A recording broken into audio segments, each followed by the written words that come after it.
Thanks for coming on the show, Matt. Second time round. How you going today? Meet again. Yep, that's it. Let's start off with a drink again. What do you got today? Um, Scotch, but kind of dubious origins.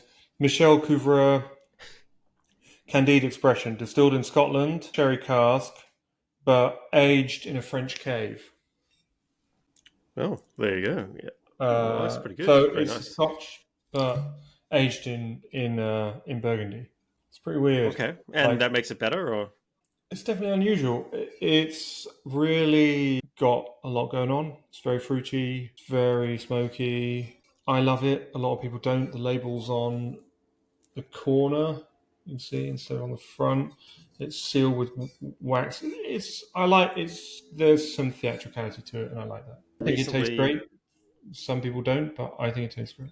I was recently at a local fair. That's sort of it's this big show, sort of carnival thing, and as part of that, they have some locally sourced sort of like different beverages. And I was there, and they don't produce a lot of wine in the state that I'm currently in. They do it right the south of Queensland, called Ballandine or Stanthorpe. Anyway, little sub region, very high quality stuff, quite expensive. So I got a little port from there. So I've got the sherry cask without perhaps the whiskey in it, and yeah, it's really quite good. So I'm gonna have a sip of that and see Oh, what it's like. go for it. So yeah, this one's called Granite Ridge Pops Tawny. So again, not champagne, but anyway, cheers. Cheers, man. Cool. It's good to see you. Hmm. I do. So, I bought your book recently, and I found it pretty awesome, to say the least. Where did this idea come from? Because I read the first two chapters, and I'm like, "This is on fire." And then, as I was reading the book, I'm like, "Oh, you got a bit from here, you got a bit of a concept from there, and it all sort of comes together." And I think you just really eloquently encapsulated a lot of different things that are going on in one book. So, where did this idea come from? I think you said, I remember you talking about the book when we first spoke about it, and I think you said, correct me if I'm wrong, it's the first business book you've read where there's nothing you disagree with, or there's nothing wrong, fundamentally wrong with it, or it was something along those lines. It was very complimentary. Yeah, look, I just read so many books, and they're written from to sell the book, right? So they take a very complex, pretty dirty sort of industry. Like business is hard; it's complex, way more complex than anyone wants to know and talk about. So, what do you do to sell a book? You simplify something, you create some sort of model of reality or some sort of perspective, and then you put chapters and chapters of supporting evidence around your key theme. You just keep iterating like that. Then you create this model, you get famous for it, you go on the talking circuit, blah blah blah blah. Then you back sell them some consulting or whatever it is on the back end of that, right? So, but always you're simplifying reality, and you don't really talk about some of the hard yakka about business. And I think you did a really good job of encapsulating that without dissuading people from tackling that. Well, thank you very much. That's really great to hear. It was a labour of love, as they all are. So, well, where did it come from? Well, everything that I'm writing, like whenever I write anything, I'm just following my nose, basically. So, it struck me in the aftermath of writing the grid, and I wrote about all this in the introduction, that most of the factors that actually determine your success are beyond your control. And many of the factors that affect your outcomes change unpredictably. And when you put those together, basically, arguably the largest determinant of your success is your relationship with uncertainty, right? A realization that I was helped to in no small part by my co-author and mentor Chaba. We became friends after meeting a party here in LA, and we would, go on these long hikes or meet for dinner, and we would just talk. And it was amazing how different his worldview was compared to mine. And I was just soaking everything up like a sponge. And I like to think that I'm open minded, I can change my mind, I'm willing to change my mind, I'm willing to learn, I'm coachable. And when I met him, this incredible entrepreneur and investor, he coached me. He taught me a lot about how the world works that I hadn't really considered before. And, eventually one day I just said, in fact, you know what?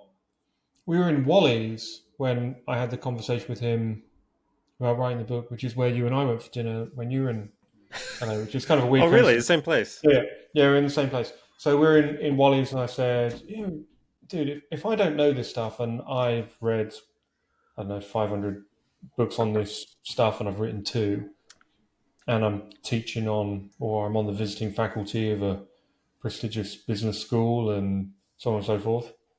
The chances are a lot of other people are going to benefit from knowing this too, so maybe we could do a book. And then, one thing led to another, and now we have book three, Mastering Uncertainty. I think of the three books offers the greatest benefit to the greatest number of people. And this is the interesting thing. I want to ask you, like, why now? Why this third one after the first two? Was there some things you missed in the first two that you need to cover in this one, or is it just a case of timing, serendipity? What sort of prompted you to go here now?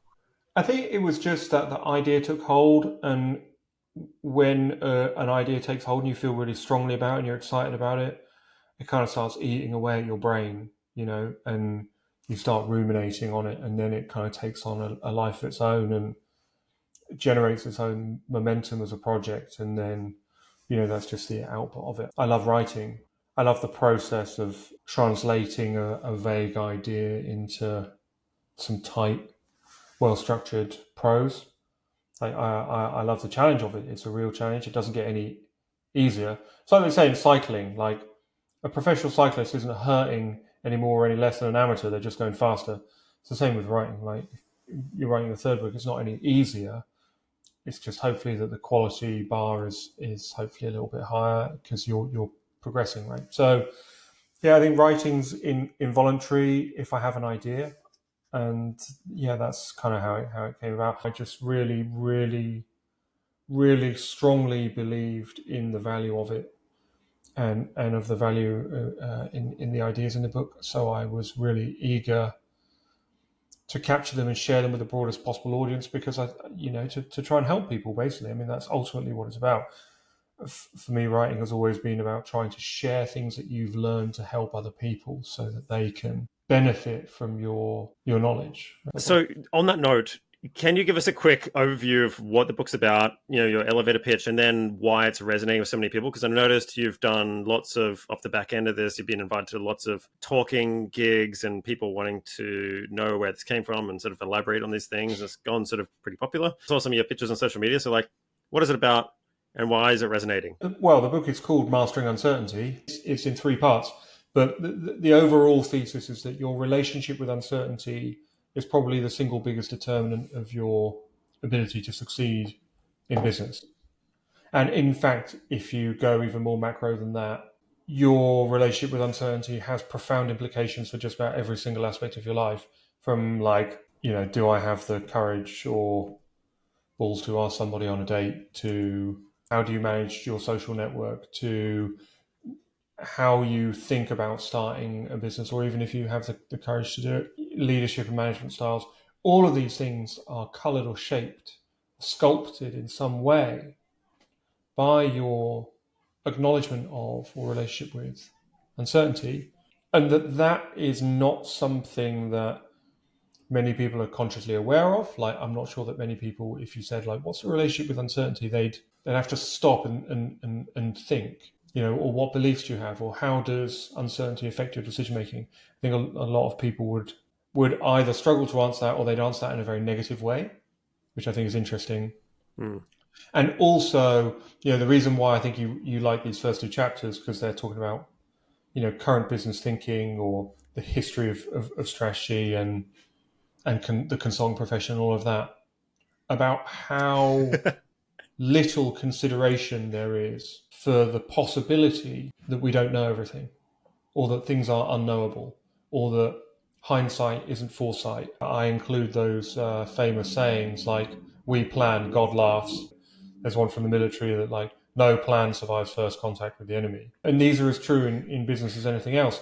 But we've kind of got this deterministic delusion, for want of a better term, that if we just have more data, if we're just cleverer, if we just have a better strategy or whatever, then success is kind of guaranteed. But there's not really any evidence to support that. Actually, business is inherently probabilistic, right? It's a numbers game. And so you need to treat it as such, act as such, make decisions as such. And that is not something that people are taught. I mean, I've got a degree in business. If you look at what gets taught in business school, it just doesn't enter the picture. It's just models and frameworks, and it's all extremely deterministic. And ultimately, that's really, in a way, in a very real sense, setting people up to fail. This is one of the really interesting things about this, I think, psychologically, right? If you go into, let's say, we're trialing a new product or something, right? If you go into that experience and you have the belief that the world is inherently uncertain and unknowable, and this is our best guess, but we can't know. If it doesn't work out immediately, what are you going to do? You're going to say, well, that's interesting. We're learning. We're going to change the plan. We're going to do this. We're going to do that. Oh, that's interesting. They don't like that feature, but they do like this thing. Or, oh, that's interesting. The data is showing that this hypothesis isn't correct, or whatever it might be. You're going to be curious. You're going to be open-minded. You're going to be adaptable. And you're going to willingly share information, which is important. If you go into it with the mindset of, well, the future is knowable. We can eliminate uncertainty through being very clever, for want of a better expression. Then what happens if you're wrong?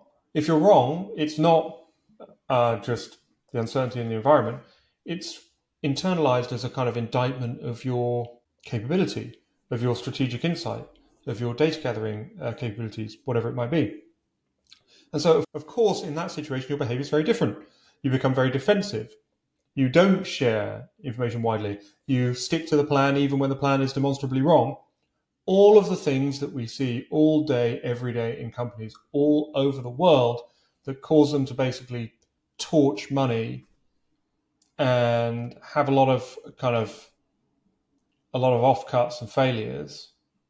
And it's just because they're kind of at war with reality. Their mental model of how the world works doesn't have uncertainty as a feature, basically, which is a bit of a problem. I mean, it's a huge problem. So on that note, it's just really interesting, and I've got a specific question on that. Before you get there, though, you told me the story about going to a cabin with your business partner at Methodical, I think it was, and you were doing this planning session for the next year or something. Because this is a really good test case, right? Because there's this whole sort of if you talk about strategy is not a plan, if you follow some certain people who went viral on YouTube about this, like a plan is not strategy. Strategy is about adaptability and goals and achievements. Anyway, the point is, there's this kind of fallacy that, hey, if we spend this whole time planning something out in detail, that will help reduce some of that uncertainty. We'll have a plan of attack. Maybe we'll adapt it a tiny bit, but we'll come back to it in 6 months or 12 months. Like that is the kind of legacy strategy approach for a lot of businesses. Why is that so? Because things used to change less often and less quickly. Planning cycles are generally a year or quarterly at the very minimum, because that's accounting reporting cycles. There's a lot of things tied to that sort of that vein of behavior, I would say. But you had this really interesting story where you went to this cabin with your business partner and you did this planning day, and then out of it didn't really pop anything that you ended up using, but the process itself was a good way of you guys bonding together and aligning, even though the primary outputs wasn't really useful. It was like that's a secondary effect of just syncing or something. Yeah, can you explain to me that story? Because it was really interesting. Yeah, so Ben and I, when we founded Methodical, the design agency that we run together, still, we went to. It wasn't a cabin. It was like a really lovely Airbnb in Belgium, of all places, just outside of Ghent. There was amazing beer everywhere.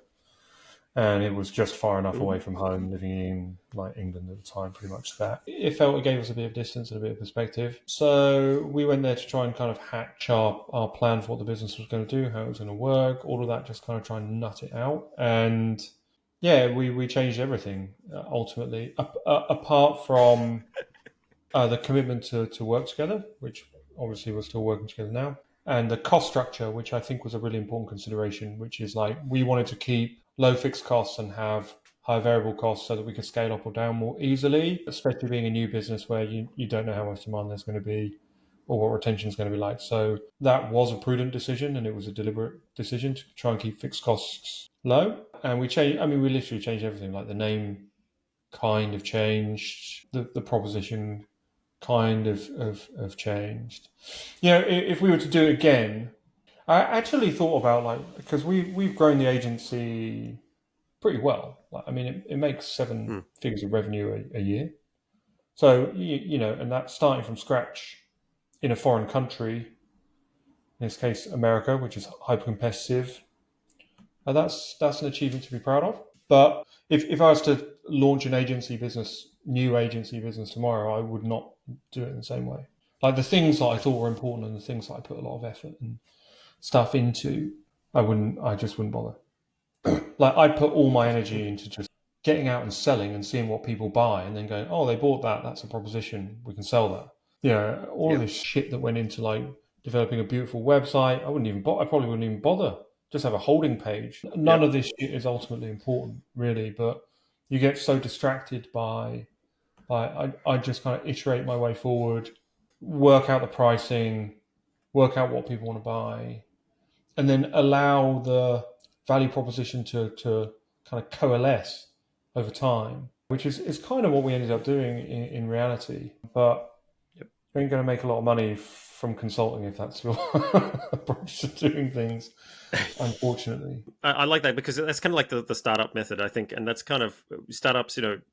Traditionally have been inherently in uncertain environments, right? So you don't spend too much time on planning. You might do a very thin layer of planning, a bit of competitive analysis, that kind of thing. But like you just go and do it and you ship things and then you use that market feedback mechanism to iterate and improve. And, sometimes where you start the business, this word of the pivot isn't where you end up somewhere very different, but you're working within that vertical and you're exploring, you're in the arena, to quote Chamath, and from there you can kind of explore and you're sort of embracing that uncertain outcome environment. And I think that's sort of what culturally I think differs from working in a larger, more mature business and a corporate versus a tech business. If nobody has done that before, that's one of the biggest things I find. And that can be really unsettling for people who are maybe a bit more stuck in their ways and don't like that risk and uncertainty. But with that said, Richard Feynman has this really good quote. I'm not sure if you've heard it. I think this is him, but I couldn't find confirmation. But he says, the measure of your intelligence is not your ability to acquire knowledge, but how you handle uncertainty and navigate through it and behave when you don't know what to do. So with that in mind, are thinkers, so people reading this book and thinking and writing about these things, the same as the people who do these things? I find it's pretty rare to find someone who does both. You've got to translate that sort of wisdom to execution. That's the hardest part. What's your thoughts on that? That's a very interesting question. Are they different people, thinkers and doers? Well, I think talkers and doers are definitely different people. You see that all the time That's true. on social media. One of my, I don't want to digress too much, but I think one of the problems with social media is that having a big social media presence only demonstrates that you have invested a lot of time and energy in building a big social media presence. It's not really a good proxy for ability, intelligence, leadership skills, like whatever it is that people are talking about. That's one thing. I think another thing is that coaching and teaching are their own skills and they're extremely valuable. So there are a lot of people who are extremely good at teaching people things who aren't as good at doing them themselves. And all top performers in sports or whatever have coaches, and they don't, like Michael Jordan doesn't say to whoever it was who's coaching him in the last dance, well, you're not as good as me, so I'm not listening to you. Like it's not really that kind of a dynamic. I do think though that a lot of what separates the doers from the people who don't do is this relationship with uncertainty. There are so many people who've succeeded just because they've like tried and tried and tried and tried, and like think about it like rolling a dice. Roll a dice, you get a one. Okay, I'll roll it again. I get a two. I roll it again. I get 10 million. I get a billion on my fifth roll of the dice. Whatever it might be. If you thought about it in those terms, rather than as a kind of intellectual contest, then you'd probably try more stuff, and you'd probably be less stressed and demoralized and heartbroken and going through all this existential hand wringing if it didn't work out. Yeah, and so See, I'm often trying new things like in my personal life as well as in my professional life, and I'm still learning from the book that I've written because I have to remind myself, dude, this is your first time doing this. It's okay that it didn't work. and you've learned something, and we'll try again. And we've learned something, and we'll try again. And you couldn't have known that. Or, oh, okay, that's interesting, but it was your first go. Like, don't be so hard on yourself. Like, there's so much pressure that comes along with the belief that things are knowable when they're not. Everyone talks about nowadays like mental health with founders, mental health with entrepreneurs, mental health with senior executives. I think we make it so much harder for ourselves by believing that we can know things that we can't. And then every now and then we get these flare-ups of what is very obvious uncertainty. Obviously COVID would be the perfect example of this. And we think, wow, the world is very uncertain at the moment. That's fucking bullshit. It's not uncertain at the moment. It's uncertain all the time. It's uncertain all the time. And you're just not seeing it. Or when it occurs, you post-rationalize it, or you scrub it out as an aberration and go, oh, that was weird. One of the things I say to people when I'm talking about this book, think about how you met one of the most important people in your life, or think about how a life-changing event came about. Maybe your career got started, maybe one of your biggest clients, whatever. Now think about the extraordinary confluence of things that must have happened to put you and that person together, or make that opportunity present in your life. You will trace it back to very random, serendipitous encounters. Like, let's call that story B. But then we tell story A, which is about how clever we were and all of our strategic insight and our acumen and the data that we gathered. We tell this like hyper-rational story A about our success. But without story B, there is no story A. And in fact, you'd be more successful in many ways if you just tried to have more story Bs, if you met more people, if you talked more widely about what you were doing, if you did what we call in the book, expanding your luck surface area. If you tried to create more serendipity in your life, you'd have much better outcomes than if you just tried to control everything that's going on in the world around you. There's so much luck involved in every major success story. And I think when people cash out, or when they make a huge exit, or they have tremendous success, they generally become very willing to acknowledge, well, if I hadn't met so-and-so, or if I hadn't bumped into this, or I hadn't read this book. Like, if you listen to the podcast, there's a podcast just called Founders, David Senra, incredible. Every week it's just a different founder and their story, and it's like every time there's some serendipitous encounter or some huge amount of luck involved. But we're not acknowledging that. And we're definitely, for the most part, not trying to systematically make more of that shit happen. Okay, so this brings us to a good point that I want to ask you, and that is, why are we not like that? Or why do we not embrace uncertainty? Why do we not act in that behavior? Now, I've got a couple of things that I've seen anecdotally and experienced myself. So I think there's like three things. One, companies are managed by people who don't do.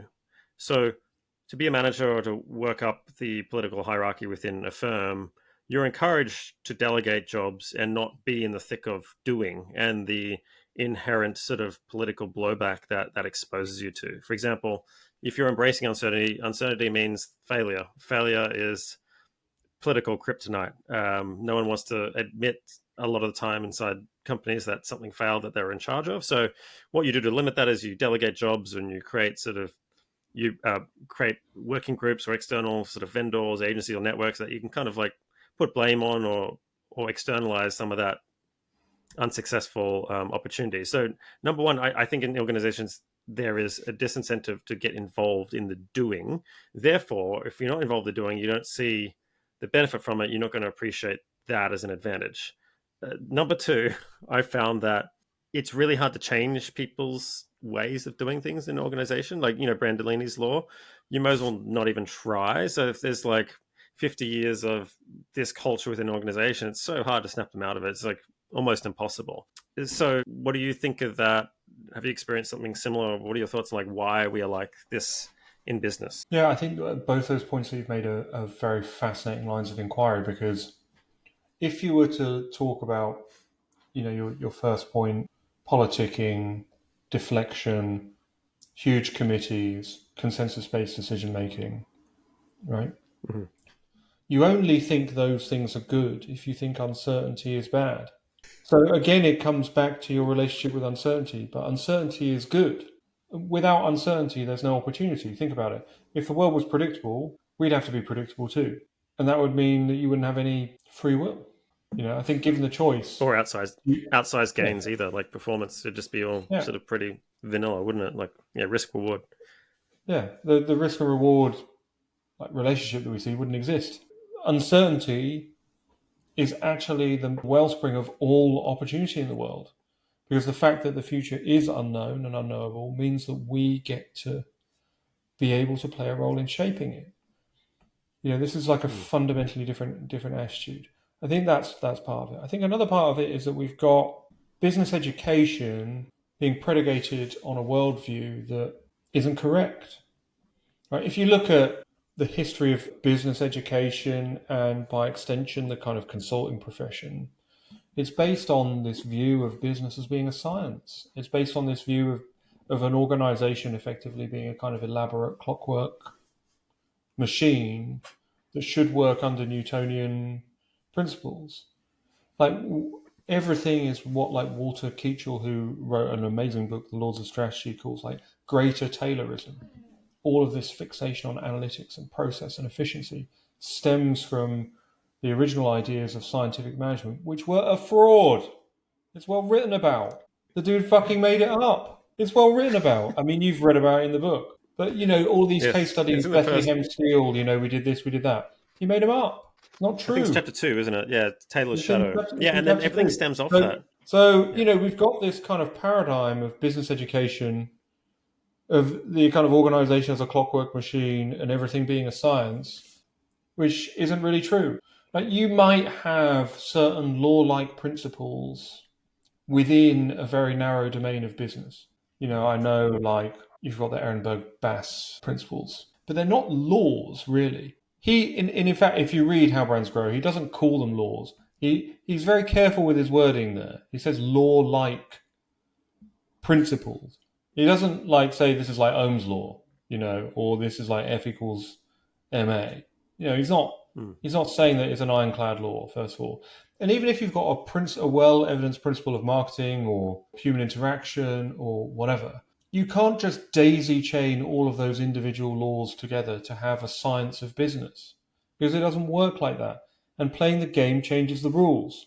Like as soon as there Hmm. was some magic formula for business success, it wouldn't have an advantage because everybody would use it, and the advantages would be competed away. This is the thing that people just don't understand. Like this El Dorado kind of quest for a magic formula for success or reducing business down to a science is total guff. I mean, think of the economic incentives. If it was possible, we'd have found it by now. It's not as if we haven't tried. Hmm. Hmm. That's not to say, to be clear, that like frameworks and theories and principles and models aren't useful. They are useful because they help you structure your thinking and they give you hypotheses and they give you solid, like well evidenced approaches to making decisions. Like, so for example, I believe very strongly that the long term trend in most industries is towards a more effortless experience for the consumer. I can't imagine a world where people wake up one day and like, I really wish this was a pain in the ass. I think like the long term trajectory of everything is towards ease and convenience. So if I'm placing bets, I'm betting on ease and convenience winning, right? So like that's So one example, but that doesn't mean that if I have a specific product idea and I think this is going to make this much easier, that product idea is magically going to succeed because there's 100,000 variables that might come into play that might mean it doesn't, even if like the macro vision seems very solid. this is my counter argument to all this, though. Like, if the world's inherently uncertain, that creates kind of anxiety or trepidation by a lot of people in operating this environment, especially if they're not comfortable with adaptation. So I think what happens as a result is that they seek out comfort, even if it's false comfort. So whether it's a law that simplifies something, maybe it's a model, a framework, maybe it's a consultant, maybe it's a vendor who's promising the world, right? There's different, I would call sort of proxy purchases that sort of help comfort them in this inherently uncertain environment. And there's political benefits on the back end, which I kind of already mentioned as well, right? So I suppose, like, how do we comfort these people, but still with the knowledge of embracing uncertainty for what it is? Like, where do we find that balance? Because when I've told some brutal truths, in consulting or advisory, they don't want to hear it. So like it kind of goes against, and then they don't want to hire you because you're too on the money and the truth. Like there are certain lies people kind of want to be told, or sort of half truths. So I find I've got to water that down depending on what that person's like and how much they want to embrace uncertainty or want the raw truth. But I find that's very, very, very, very rare. Most of them sort of want this rosier view of reality. So like that's what I'm saying. Like it's kind of not always, critique me here, but I don't think it's a successful sell to sell something. It's like, hey, well, you've hired me as a consultant. I don't know either, but hey, we're going to find out. Like versus Dunning Kruger types who come in, I've worked at these big brands and I've worked in this for 30 years. Oh yeah, I know exactly what to do. They don't, but that's who they purchase off. I think that's probably why Rory Sutherland said, he wrote on the cover of the book, management consultants will hate this book while secretly agreeing with it. I think that's the cover that's the cover quote on the book. I mean, I think it's a very interesting challenge. I have a odd fascination with the consulting industry because I kind of unwittingly became a part of it while simultaneously kind of loathing it. And it just has a really weird set of anti-gravity dynamics. So like if you're an investor, for example, and you're like just a pure investor, like just think about like The Big Short or whatever it was called, that book, with the credit crunch. Yep. If you're an investor and you're right and everyone else is wrong and everyone thinks you're wrong, that's how you make the biggest return of all time. If you're right and everyone else is wrong, you become a billionaire. If you're a consultant and you're right and everyone else thinks you're wrong, you get fired for being wrong because you're wrong. Because hiring consultants isn't really about adding value. It's about adding validation, or it's about them telling you what they want you to do and you doing it for them. Right? There's very little, at least in my relatively limited experience. To your point, people don't want to be fundamentally challenged on what they're doing. And as I wrote Yep. about in the book, like I've seen the losses. Like I don't know what I put in there. I think it's $250 million or $500 million across like 2 projects, which perhaps wasn't. I wasn't saying that if they'd taken advice from people they would have succeeded, but they could certainly have stemmed the bleeding. But they're like, no, I know we're paying you for this advice, but we're just going to make sure that no one ever sees it, and we're definitely not going to act on it because it's not what we want to hear. Like there's a glorious irrationality to it. And also like, I think that chapter 2 that you mentioned in the book where we talk about the history of consulting. So like, this is just such a fascinating story. Bruce Henderson, right, who founded Boston Consulting Group. He's competing with McKinsey. We're going back a number of decades. They're like, wow, McKinsey are like spanking us. We need to specialize in something. That's going to be our plan. So over a Saturday morning brainstorming session, they settled on strategy. Why did they decide on strategy? Not because anyone wanted strategy, but because it was such a vague term that they could define it and therefore become the de facto experts on it. Right? That was their plan. He wrote about it. And then he said, consulting is the most improbable business on earth. And founded one of the biggest consulting companies in the world. Kudos to him. And kudos to Boston Consulting Group. But what makes its way into the mainstream of business thought or the lexicon of management isn't necessarily what works best. It's what can be packaged and sold at scale. It's ideas that can be packaged and sold at scale, which is why it's always this framework or this mantra or this thing. And it's why these ideas are always like a combination of 2 abstract nouns or verbs put together. Right? They're purposefully vague. If you think about something like digital transformation, it doesn't get any vaguer than that, really. But the genius of using abstract nouns and verbs is that first of all you get to define it, and you get to also say why everyone else's definition is wrong, and then you get to say why it's so important. And then after a while, people are like, oh yeah, digital transformation. Oh yeah, design thinking. Oh yeah, omni-channel experience. Oh yeah, performance marketing. Right? Like they're always a combination of abstract nouns and verbs because they're nebulous and imprecise and vague by design so that you can sell them. Mm, mm. Like That's when true, you actually. see it, you can't unsee it. It's interesting. You said something before. Yeah, that's right. So we're talking about like changing old ways, right? So okay, so the consulting thing. I mean, I've got my views on consulting. I mean, for me, because I've seen this happen, I've dealt with these people. For me, it's a political situation. So sometimes it's governance related. Sometimes they are infecting strategically the organization to then do certain things because on their back end they often have a private equity group or investment arm that then once you can control the head of the organization, you can either kill it or stagnate it while your other investment grows, or vice versa. You can grow that one and kill the competition. But anyway, there's lots of other reasons for consultants. But I think the thing they're probably worst at is technical ability, at least at the top end of town. Mid market and low market's a bit different, but I'm not thinking like we're talking about like changing people's minds, right? So ways of doing things. So if people are really going to embrace the ethos in the book, I think and embrace uncertainty, they've got to change their ways. But with that comes some barriers that I kind of mentioned before. Have you seen any successful turnarounds, like in your personal engagements here, like people that have read your book and then enacted this and completely transformed the way they operate their business and go about their strategy? No, no, not really. But let me expand on that. We have been able to selectively and successfully introduce some of the key concepts within the book to larger organizations. The most important one being the idea of affordable loss versus return on investment for running low cost experiments to try new ideas. Like, how much are we prepared to spend to see if this idea works? If it works, great, we'll double down on it. If we don't, what have we learned? How should we adapt? Should we kill it? Switching from or allocating some budget for affordable loss experimentation is night and day on the psychology of the team. Night and day. Mm-hmm. It creates curiosity, it creates a willingness to learn and adapt, it creates a willingness to share information. All you need to do to unlock really your ability to innovate is kind of get rid of the idea of ROI.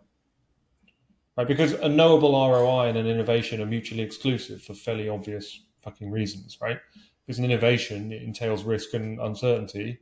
And if there's a knowable ROI, there can't be risk and uncertainty. Like, they're two antithetical concepts, right? For fairly obvious reasons.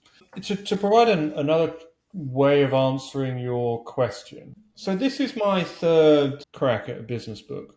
And the first one did really well. As you know, it's like one management book of the year in the UK.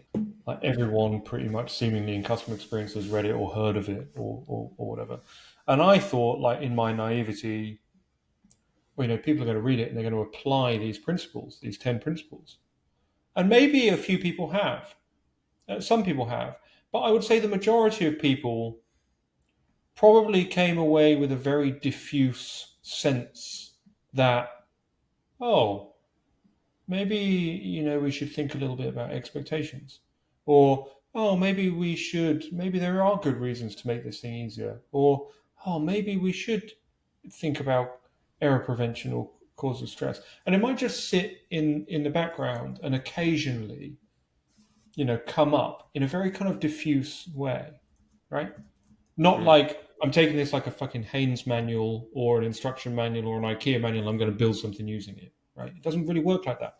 Same with the grid. I think if people came away from the grid and they thought this is a complex system actually, and there's lots of moving parts, and we should maybe think a little bit more about how if we change A, it's going to affect B, or maybe we should all have a little bit more general knowledge. That's a good outcome. That's Mm. almost the best outcome that you could hope for. Like, obviously there will be some people who take the model and they put their decisions through it and they use it very deliberately. I think the same would be true with Master Uncertainty. I think if people come away from it, some people hopefully will come away from it and they'll be like, wow, that's what I needed to read. That's really helped me. That's changed my mindset. That's unlocked my ability Yep. to try new things. Amazing. But I think a lot of people will have read it and come away from it and they'll take one or two things from it. Like, or they'll be 10% less scared of failing, or they'll be 5% more receptive to trying some new ideas. Right? I've learned that business books, the influence that they have is diffuse, and that's kind of the best that you can hope for.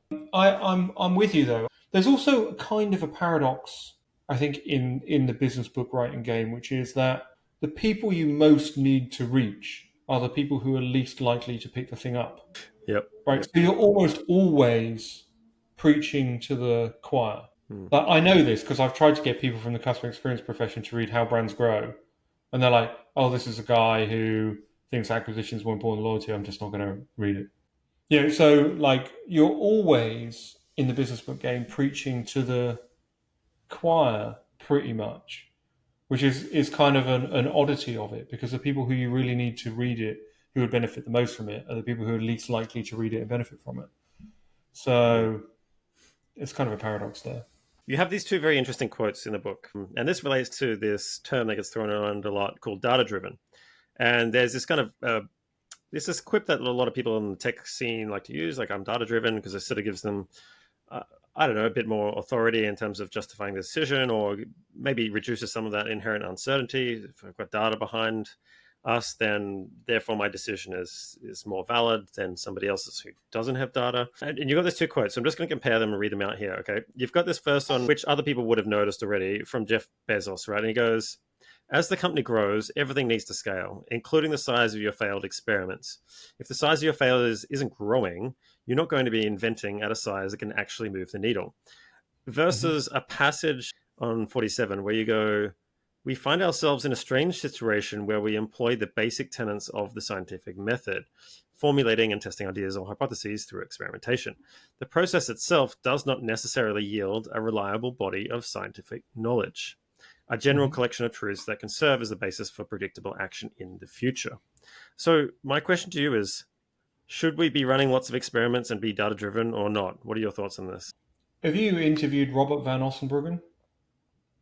No, but I've been talking to him. I was thinking of it, the guy from the Netherlands. Yeah, I would interview him. So I read an early draft of his book on data not long ago. It confirmed that I know very little about this subject, and I learned a lot from it. But the one thing that I think is a truism is that data is an ingredient for decision making when combined with expert judgment. It's not decision making itself. And the second part of that is that if you think about the process of going, okay, we're going to gather some data, we're going to process that data, we're going to present that data, we're going to draw conclusions from that data, we're going to act on that data. At every single step of the way, from what question you're trying to answer in the first place with the data, through to how do you go about gathering it, through to how you process it, through to how you present it, through to the conclusions that you draw from it, through to every single step down the assembly line, there are subjective decisions that are being made. So, like, and very obviously subjective decisions, because it's like, well, should we have a sample size of X or Y? Should we color? Should we show this scale on the chart, or should we show this? Should we make it blue, or should we make it green? Like all of these different nuances that come into the process.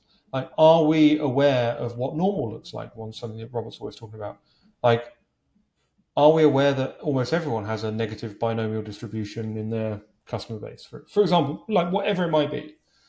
I think the reason that people love the idea of a data driven decision is because they love the idea of a business being a science, and they love the idea that they're making an objective decision. But it's a mirage because at every single step of the way, there have been enormously subjective decisions that have been made. That's not to say that if we have, for want of a better word, accurate data that's been collected by professionals, interpreted properly, presented clearly with a confidence interval, all of this stuff that real data professionals do, it is tremendously useful for decision making. But it's not the only way of making decisions, and it's not decision making itself. It's an ingredient for it. And obviously, all data comes from the past, and there's a chance that the future might not be like the past. Yeah. Well, that's the obvious thing. And then there's like the streetlight effect as well. Like, where do you get the data from? Generally, it's like from the most easily accessible area or systems that they're Yeah, pulling the data from in the absolutely. first place. So you got Absolutely. selection bias at the start. Yeah, I mean, okay, I think there's a really good answer to that. There's a quote in the book about it. I think it's from, is it Peter Bernstein? You've got the book there, and it's like, the Yeah, information you want is not the information you need. The information you need is not the information you can get. The information you can get costs more than you can afford. And he just goes on and on and on about the problems with trying to get the information that you need to make good decisions. It's really difficult. My experience of working with large organizations is they've got too much data and it's in a mess and it's strewn all over the place. And so it's not really able to be used as effectively as perhaps it could. you know, the other thing I really liked in the book that sort of got me thinking as well, and I think this is the thing that I think out of everything, because you recommended me I read, and last time we talked, this book called Systems Thinking. I was just posting the other day about growth loops in growth, like what's the difference between growth and marketing, and look, they're sort of just semantics, but I think one thing that the growth movement in tech does really well is this sort of iterative circular process that feedbacks in itself, which is inherently thinking about growth as a system of moving parts and how to optimize that and get everything working and flowing together. And I think a lot of marketing positions are not like that. They outsource a lot of the execution to an agency. Agency does a campaign, it's a project, it stops, they review it, they do it again. It's this very sort of static linear process. And then sometimes they just don't have access to the other parts of the engine. So there's like they're just optimizing one little area. Anyway, one thing that sort of solidified my thinking around this is the and something that I noticed is that very small details can have a massive impact on the effectiveness of the function. Example, there's one checkbox in TikTok if you want to do TikTok advertising. If you select it, your the amount of junk inventory or ads get shown to bots or non-humans goes to 99%. So you lose you have basically 1% yield or potential yield on your investment. It goes from something like 50 to 50% waste to like 99 with one click of one little setting that I can assure you no person would know that exists unless they've executed a campaign and shipped it before. And there's lots of examples like this, like especially with digital media, I find. So like one thing that I really liked was this chaos theory, the butterfly beats its wings and that effect on complex systems. And I think I was trying to think about what is marketing. Like, is it just this one area? But for me, it's this complex interplay between all these different variables that ultimately sort of like help push the company forward or not, or give it the best chance of getting the best performance within the confines of its macro environment. So, what's your sort of ethos from this complex systems concept that I found very interesting? There's two types of system, right? There's a complicated system, which is very intricate, but its behavior is knowable. And then Mm-hmm. there's a complex system where the behavior is kind of emergent and the whole doesn't behave as the sum of the parts, right? Which is pretty much most of the systems that dominate our lives: social systems, economies, environments, organizations, economies, all of that. They're complex adaptive systems. And outcomes can be very non-linear, as you're saying, like trivial changes can have massive effects, massive changes can have trivial effects, and you get a lot of like power law behaviors where some things just are in the right place at the right time and they become huge, and there's no real Mm-hmm. reason why it's happened. There's nothing special about it. It's just happened. I mean, Nazim Taleb wrote a lot of the most lauded books on that kind of stuff, like Fooled by Randomness, and Black Swan. the Black Swan, and so on and so forth. He kind of really brought that to mainstream consciousness. There's another one called Ubiquity by a guy called Mark Buchanan, I think, which goes into power laws in really great detail and makes the point that like an earthquake doesn't know how big it's going to be until it happens, right? Like, and Yeah. the same is true with many other things. You see the same distribution with like movie ticket sales. You see like all of these crazy non-linear behaviors going on. So, for me, that was really just about a cause of tremendous unpredictability and uncertainty in the environment. It's the fact that you've got these emergent systems behaviors. I also really like what you were saying though about like small details make the difference, and I think one of the things that it's a bit of a tangent, really, but one of the things that I think I've been very fortunate about is that when I started my career in design, like as a design professional before I was a writer, which I still do now, like I'm still a design professional. It was at a time in the development of the web where you were very tightly coupled with making things. Mm. So like when I began my career, I had to do a little bit. I worked at a very small agency. I did a little bit of Photoshop, which we used to mock up UIs. I did a little bit of Dreamweaver, which we used to make them. God knows if that still exists. I think Adobe bought Macromedia a century ago, whatever. And so I got to see how the sausage was made. And I think the more tightly coupled people are between execution or making something and designing it or conceiving of it, the tighter that relationship is, the better the outcome's going to be. Like, there are so many things that you learn that designers could learn from how things are made. And ultimately, like, the aim Yeah. is to have the thing that's made, right? You know, it's not to have a pretty looking wireframe on a screen or a pretty looking concept or whatever. You want the thing made. So, I think that kind of stuff is also hugely important. And so, again, this comes back to another big theme in Mastering Uncertainty and the Grid. Like, general knowledge is good, and close collaboration between different disciplines is really good. Mm. And actually understanding how to do things, like being a pragmatist, is Yeah. good. And I think those things, come in and out of fashion. And yeah, that's kind of all I got to say about that. I just want No, to that's clear great. up, by the way. I know we talked about this earlier. I feel like they got a bit of a rough ride. Like, I know some people who are in the consulting profession who have added tremendous value to their clients, right? And I do think, as somebody who's been in that field myself for a number of years, to an extent, you are only as good as your client. Like, you're really in the business of leading the horse to water, and you Yes. have to accept that your job isn't to make it drink, or you just go insane.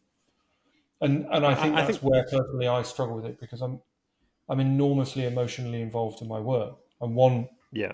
I want the outcome to be great. I want the things that we make to be great. I want the results to be amazing. Everything I do in work, I'm like, I want this to be the best, whatever. So I'm, Yeah. I'm very competitive in that regard, and it frustrates you, or frustrates me when I get mired in the kind of organizational gloop and consensus building and politics of it. That's not necessarily the Mm. fault. In fact, it's not all the fault of the consultants or the consulting profession.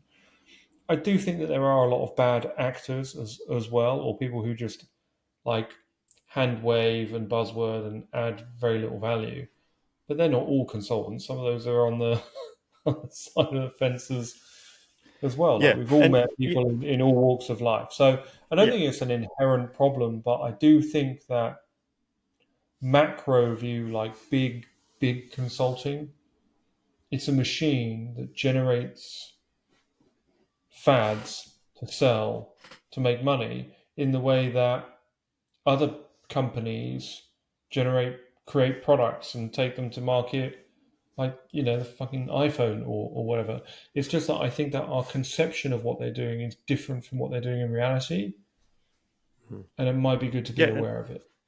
look, I say, like, you can blame agencies and consultants for their ills or whatever, but I think they're only as good as you allow them to be or enforce them to be. I mean, it's just knowing the principal agent problem and how they can affect your relationship, and that's often why I get hired as that sort of intermediate sounding board, going, what do you think, are they telling me the truth or not? And I'll just tell them, without that sort of intermediary, or hey, you need to brief them better because your brief sucks. So, like, let's work on a brief now before you engage the agency, because this is going to save so much time. They go, okay, cool. And you sort of act as that bridge. And I think there just needs to be an intermediary in the middle, as that sounding board with the client and the vendor. Otherwise, you get taken to the cleaners. They make as much money off your lack of knowledge about what they do, that is possible. Just the way business works. Yeah, yeah. Wow, we're going to end on that Unfortunately. on that downer. No. Okay, what about? I really like your book, right? I think it's really good, as I mentioned before. Now, are there some just last ones? Are there any sort of terms or other business books that you'd recommend people not read in terms of like they spread intentionally misinformation or things you know not to be true that you wish people didn't read? Like we mentioned USPs and what was the other thing? Category creation. We were both talking earlier about like our disdain for like the stupidity of these two Oh, things. category creation. Yeah. Yeah, I think it's unbecoming to speak ill of people, and sure. that's what you know that's what you're doing if you're basically saying don't read this book 'cause it's definitely wrong. Because for some Well, people, maybe don't. What about concepts or like buzzwords or something that we know are probably going to lead you astray or in the wrong direction? Is there anything that's like topical right now? For example, just today I saw Northwestern University do this analysis on AIDA model. You know, the is it not awareness but attention, interest, desire, action. Like I said, this the thing that the whole advertising industry is sort of based on. Going, you need to get attention and awareness. That's the first step. Otherwise, if you don't do that, you're screwed. Like that should be a top of funnel kind of thing. And this is this lie that's spread, but there's no empirical evidence to support that model whatsoever. It's just something from like 1900 that is like spread. And is like quite dominant. So like there's these legacy sort of things that keep popping up. USP is another thing. Like there is really very rare circumstances where one company has a unique thing that makes people buy. It's generally a collection of different complexities of things. So like yeah, I mean anyway, what are that's some obvious. concepts that That's the way that I'm going to kind of try and answer this with a degree of decorum and political savvy is to say that I do believe that it's better to found a business or operate a business on things that aren't going to change rather than the things that are. And also, like, let me give you just another lens on this. One of my main hobbies is landscape photography when I make the time for it. And one of the things that you learn with landscape photography is that if you're seeing the great light, you're too late. You need to have the camera up and ready and the picture composed and everything in place before the golden hour comes, before the yep. clouds part, before the mist starts to rise, whatever it might be. If you're seeing the great light and you're not ready, it's too late. And I think about that way with trends. Like if you're seeing a trend exploding to the point where suddenly everyone is talking about it, part of me thinks, rightly or wrongly, that you might be too late to be the person who cleans up from it. Hmm. You might just have to go along with it through FOMO or political pressure or whatever. But I'm more interested in what stands the test of time than what is hot right now. Yeah, I'd agree with that And as well. let's just be honest, dude. Like, if you think about where the fields are most closely associated with like customer experience, UX, UI design, digital products, what have we done to the internet? It's so bad. Like, you can't browse a website without first being asked, in all seriousness, do you want us to stalk you across the internet? Who's going to press yes? No one is going to press yes. Everyone is going to press no. So you kill the first fucking pop up. Then the second one comes up that says order now and get 10% off, and you're like, I haven't even had a chance to look at the product. And then you find yourself in this terrible like nightmare of choice paralysis and poor naming conventions and all this shit trying to find the product that you want. And then you have a terrible checkout process, typically. And if you want, I had to call my bank in England to get some old bank statements this week. It took me 10 minutes to find the phone number. Like, there's so much stuff that's just obviously wrong and broken and could be fixed. I'm like, don't focus on what is creating the most value for your customers and get better at it. And don't be distracted Yeah, by yeah. all of this bullshit. Yeah, but that's just me, Hey, and that's why I'm incredibly boring in that regard. I like to do stuff that makes people's lives better and makes money. no, that's great. Hey, one more thing. I can't. I was just flicking through your book trying to find this quote, but there's this quote about I think in the book Steve Jobs. He talks about typing or something and how you're going to die anyway or something? Or does that ring a bell or not? I was trying to Oh, find I which think page there it was in. was. I think there is some. It might be apocryphal. I think there was some quote from Steve Jobs about saying that there were a lot of people who couldn't type, and that might affect adopting the product. And I think it was something like, "Well, eventually they're going to die."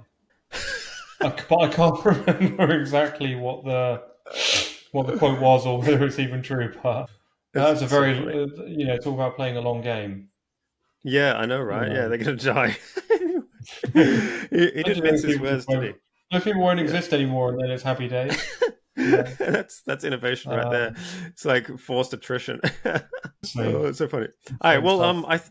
I think that's really good. I mean, I think if people are interested by some of the things, I mean, there's so much in the book. I think that I'm still sort of rereading, and you're right, it is very condensed and dense in parts. It sort of reminded me a bit of Richard Allmelt's Good Strategy, Bad Strategy in terms of like there are pages you'd probably want to buy this book and own it because there's pages you want to reread and like redigest and figure out like there's not these long-winded stories where you make one point over a whole chapter. It's quite dense, especially in the first couple of chapters. So I really like it. But if people are listening and they want to, they're intrigued by some of the things we said, which are quite unorthodox in some ways, but we both know to be true through our own experience. And Saba as well, obviously, knows this to be true. Is quite successful. So I encourage people to buy the book and have a read themselves. So yeah, thanks again, Matt, for your time. I really appreciate it. And I think we could talk forever, and that's the problem.